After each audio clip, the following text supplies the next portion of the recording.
même très fâchés par rapport à ces retards.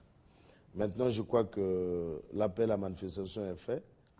Dans un mois ou 2 mois, ils auront, dans un mois, exagérons, parce que la procédure actuelle de passation des marchés prend minimum 3 mois. Oui, monsieur le gouverneur, qu'avez-vous fait qu'avez-vous mené comme démarche auprès des entreprises productrices des objets non dégradables? Donc, vos tractations avec ces entreprises sont arrivées à quel niveau? Bon, il y a une taxe qui est prévue avec la nouvelle nomenclature. Oui. Je vous ai dit que nous attendons l'édit de l'Assemblée provinciale. Il y a une taxe qui est prévue. Ils vont contribuer par rapport à cet assainissement. Ils vont contribuer à travers la taxe. Donc, nous remercions encore l'Assemblée nationale qui a adopté, et le chef de l'État qui a promulgué.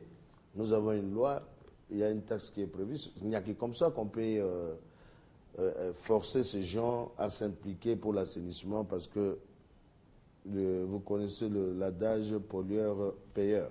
Donc, bientôt, je crois, espérons que d'ici la fin du mois, l'Assemblée provinciale mettra à notre disposition cet instrument juridique. Et en ce qui concerne les changements de mentalité au niveau de la population, quelle démarche menez-vous? Parce que nous remarquons que les Quinois, comme l'a dit Jean-Marie, n'arrêtent pas de jeter des sachets par-ci par-là, des bouteilles en plastique. Mais vous, autorité urbaine, qu'est-ce que vous faites pour que le Quinois arrive à changer de mentalité? Parce que nous le voyons, il y a certaines gens qui disent, vous pouvez vous l'interpeller, et quelques temps après, ils vous disent, madame, ne pensez pas que Yonde Mutokobongi Samboka. Allez, continuez, madame, continuez d'abord. C'est ça, il faut continuer à interpeller ceux qui ne respectent pas, parce qu'il faut leur dire que la propriété soigne, c'est la saleté qui tue. Il faut leur dire ça. Le geste propre est recommandé. La sensibilisation est très importante. Ces pasteurs qui passent leur temps à trouver des sorciers dans vos cheveux, dans je ne sais quoi, si ces pasteurs pouvaient utiliser également ce temps-là pour lancer la bonne nouvelle, sensibiliser la population par rapport à la propriété, moi, ce sera très important. Mais nous continuons. Il faut mettre la population devant un fait accompli. Moi, je crois que ce que Jean-Marie a dit tout à l'heure, c'est tout un système, c'est la gestion intégrée des déchets. Et l'appel d'offres est lancé. Nous aurons des sociétés telles que ça se passe partout au monde. Ils vont ramener, avec une gestion de proximité, ils vont ramener des poubelles plus proches de la population.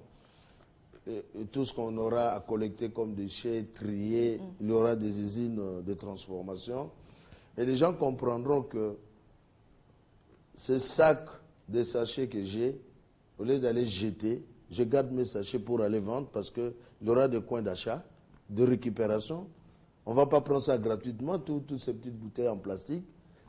Les gens qui viennent, c'est pour acheter. Ils comprendront que mieux vaut garder. Concernant toujours assainissement, monsieur le gouverneur, par rapport aux dépôts que vous entreposez comme ça, vous avez créé au niveau des communes des structures là où les gens peuvent aller déposer leurs décharges ménagères, leurs ordures ménagères.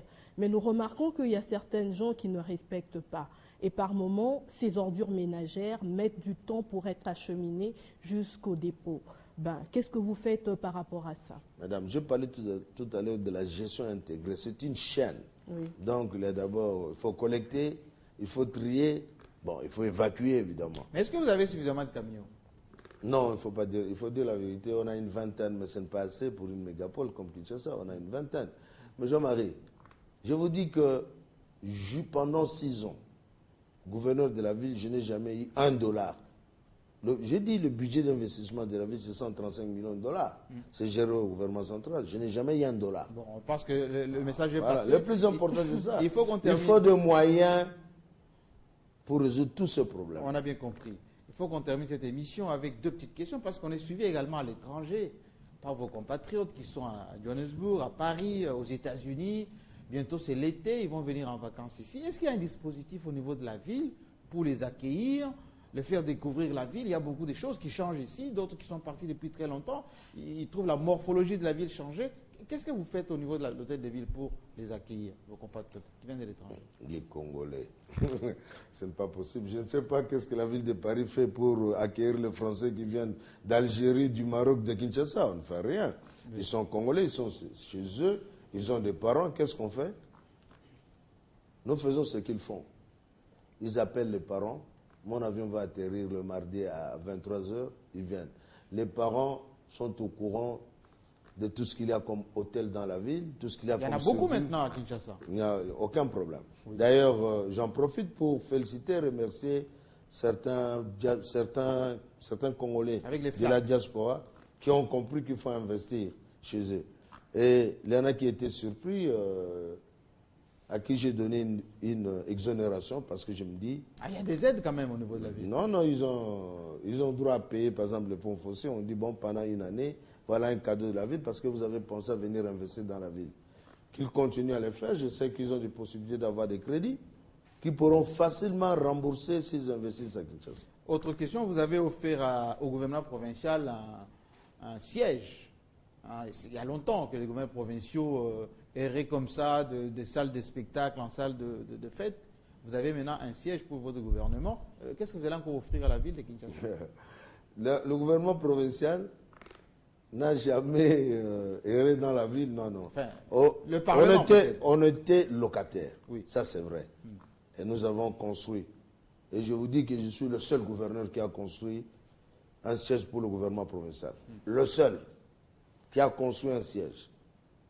J'ai sillonné toute la province, je sais comment mes amis se plaignent.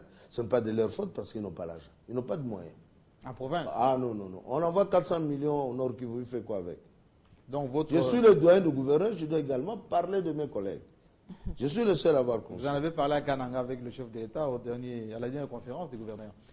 Terminons pour quand même une petite ouverture. Oui, Fleur Zanzito. Oui, monsieur le gouverneur, il y a un incident survenu il y a quelques jours au niveau de Sendoué.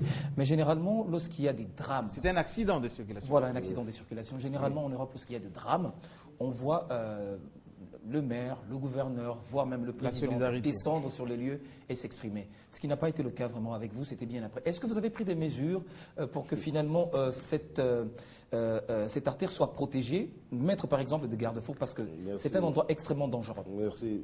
Contrairement à ce que vous dites là, la même nuit j'étais là, malheureusement. J'aime pas faire l'exhibitionnisme. On doit vous filmer alors qu'il y a des personnes qui sont décédées. Ça, j'aime pas du tout. Moi, je suis quinois. Ce n'est pas pour aller démontrer aux gens, voilà, il est là. Non. Alors, mesures de prévention. J'étais là, j'ai envoyé le camion même pour la grille pour faire remonter le minibus. Par rapport à cet accident, j'ai dit tout à l'heure que je remerciais le chef de l'État par rapport à l'effort qu'il a fait pour la voirie dans la ville de Kinshasa. Mais au lieu que la population soit contente par rapport à ça, la population est déçue du comportement de certains de nos conducteurs et de la qualité mécanique ou technique de certains véhicules. On dit que c'est la faute au gouverneur qui ne prend pas de mesures contraignantes. Voilà. Monsieur Jean-Marie, moi j'ai toujours été franc et direct. Avant de prendre des mesures, demandez à ces taxibus d'arrêter ou de ne plus circuler dans la ville, il faut donner une solution de rechange. J'attendais, la ville a un programme. Heureusement, le gouvernement de la République vient encore d'intervenir aussi. 500 bus. 200 pour le moment. Oui. Également la ville, 100 bus pour le moment. Il y en a 300. Nous avons 100 bus. La ville a pensé plus au minibus parce qu'il faut combattre le fameux 207. Quand est-ce qu'ils seront opérationnels? Est-ce que je peux parler pour vous? C'est très important. Ce message est très important pour les Quinois. Oui. Alors, maintenant que nous avons ce bus-là, à partir du 30 juin, ce bus sera en circulation. Quelles sont les mesures que nous avons prises pour éviter que cela puisse se produire? Il n'y a pas une grande ville avec zéro accident. Ça n'existe pas. Mais des accidents qu'on appelle accidents, non des accidents préparés, voulus par nous-mêmes à cause des conducteurs qui sont inciviques et à cause de la mauvaise qualité technique ou mécanique des camions. Les mesures sont les suivantes. Hier, je fais le tour pour visiter tout ce que nous avons comme société qui ont des équipements pour le contrôle technique. Ça va? Oui. Nous avons décidé la subordination de l'octroi, du permis de conduire, plaque d'immatriculation, la police d'assurance, la vignette, même l'attestation de transport. Donc, il faut d'abord l'attestation, le certificat de contrôle technique. Mais on ne va pas les vendre, ces contrôles techniques? Avant la délivrance de la plaque gratuit. d'immatriculation. Non, mais je veux dire, d'une façon... C'est pas gratuit, c'était entre 30, 40, 50, 60. Celui qui a l'argent, il achète même... Tu achètes ta voiture, je prends le plus bas à 5 000 $. Oui. Les contrôles techniques, c'est 50 $. Oui. L'assurance, c'est 150. Tu as 200 $. Non, je parle des contrôles techniques des complaisances. Non, il n'y a pas de... J'ai été hier moi-même voir, il n'y a pas de complaisance. Sont les mêmes machines installées partout au monde. On a été là-bas. Plus grave, plus intéressant plutôt, l'une des sociétés a même des équipements mobiles. Donc la ville sera encadrée en 24 sites de contrôle technique, avec guichet unique. Ah, guichet unique. Nous ne voulons pas que l'usager de la route puisse se promener pour aller à la banque et tout. Dans ce guichet, vous avez la DGI, la SONAS, la ville avec la DGRK et la division urbaine de transport. Dans ce guichet unique, vous avez également un guichet avancé d'une banque. Donc quand tu viens, tu passes ton contrôle technique. Dès qu'il est favorable, si le véhicule n'est pas immatriculé, tu auras ta plaque d'immatriculation séance tenante. Tu payes ton assurance, tu payes ta vignette, s'il faut le payer, et si c'est un taxi-bis, on te donne une autorisation de transport. Séance tenante. Et la banque est derrière, tu vas payer à la banque, on te donne ton certificat. On a compris bancarisation, mais est-ce qu'on a pensé à la probité morale des employeurs qui vont faire tous ces travaux? Il n'y aura pas... De quel employeur? Qui vont faire les contrôles techniques, qui vont donner ces documents officiels. Même au niveau de la DGI, délivrance de plaques d'immatriculation qui se passe de manière désordonnée. Mais c'est pourquoi maintenant nous mettons des guichets uniques. Oui. Je ne peux pas dire que ça se passe de manière désordonnée. Le problème chez vous, c'est quoi? Vous, là, quand vous voulez matriculer votre véhicule, vous cherchez votre cousin qui est là-bas, qui vous fait ça en 24 heures, et vous dites que c'est désorganisé à la DGI. Ce n'est pas désorganisé, c'est nous qui désorganisons nos propres structures. Au lieu de respecter la procédure telle qu'elle est installée, vous pointez comme tout le monde, vous dites voilà, j'ai tel document, je veux avoir ma plaque d'immatriculation, respectez peut-être les 48 heures ou 72 heures. Votre cousin, à qui vous avez remis les 200 ou les 150 $ exigés là-bas, il préfère prendre les 100 mètres dans sa poche et s'arranger avec les 50 pour donner aux autres. C'est nous-mêmes qui désorganisons nos services. Terminons cette émission si vous voulez bien. Alors, on termine parce qu'on nous fait signe à la technique.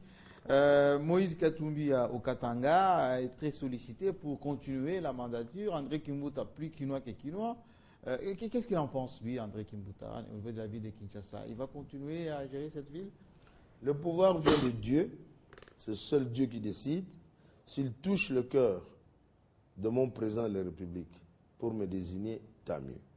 S'il ne touche pas, Dieu a toujours prévu quelque chose pour son fils que je suis. Merci André Kimbuta d'avoir été avec nous pour la première fois dans cette émission qui a connu la participation également de Kin 24. Nous espérons en tout cas vous retrouver sur le terrain parce que vous aimez beaucoup les terrains des Quinois, toujours avec votre franc-parler. Merci encore. J'ai un petit mot, un dernier mot. Oui. Je dois sincèrement remercier les Quinois qui commencent à comprendre pourquoi on doit payer l'impôt, spécialement ceux de Kimbanseke. Vous pouvez imaginer avec leur pauvre pouvoir d'achat, il y a 35 000 familles qui viennent de payer l'impôt foncier à Kimbanseke. Il y a 6 000 familles qui viennent de payer l'impôt à Kinshasa. Je ne vais pas citer tout le monde. Merci pour ce civisme fiscal. Continuez à appuyer votre gouvernement provincial. Nous avons décidé d'une gestion de proximité. Les petits problèmes que vous avez seront résolus. Faites confiance à votre gouvernement provincial. Faites confiance au gouvernement de la République. Et surtout, faites confiance au président de la République qui a une vision pour ce pays, qui veut que ce pays se développe et qu'au horizon 2030, que nous soyons quand même parmi les pays émergents. Merci. Merci André Kimbuta, gouverneur de la ville de Kinshasa. On espère que ceux qui habitent Gombema campagne et Limité paieront également l'impôt foncier. Merci beaucoup. Merci en tout cas de nous avoir suivis ici au Congo à travers le monde. À très bientôt avec le même plaisir.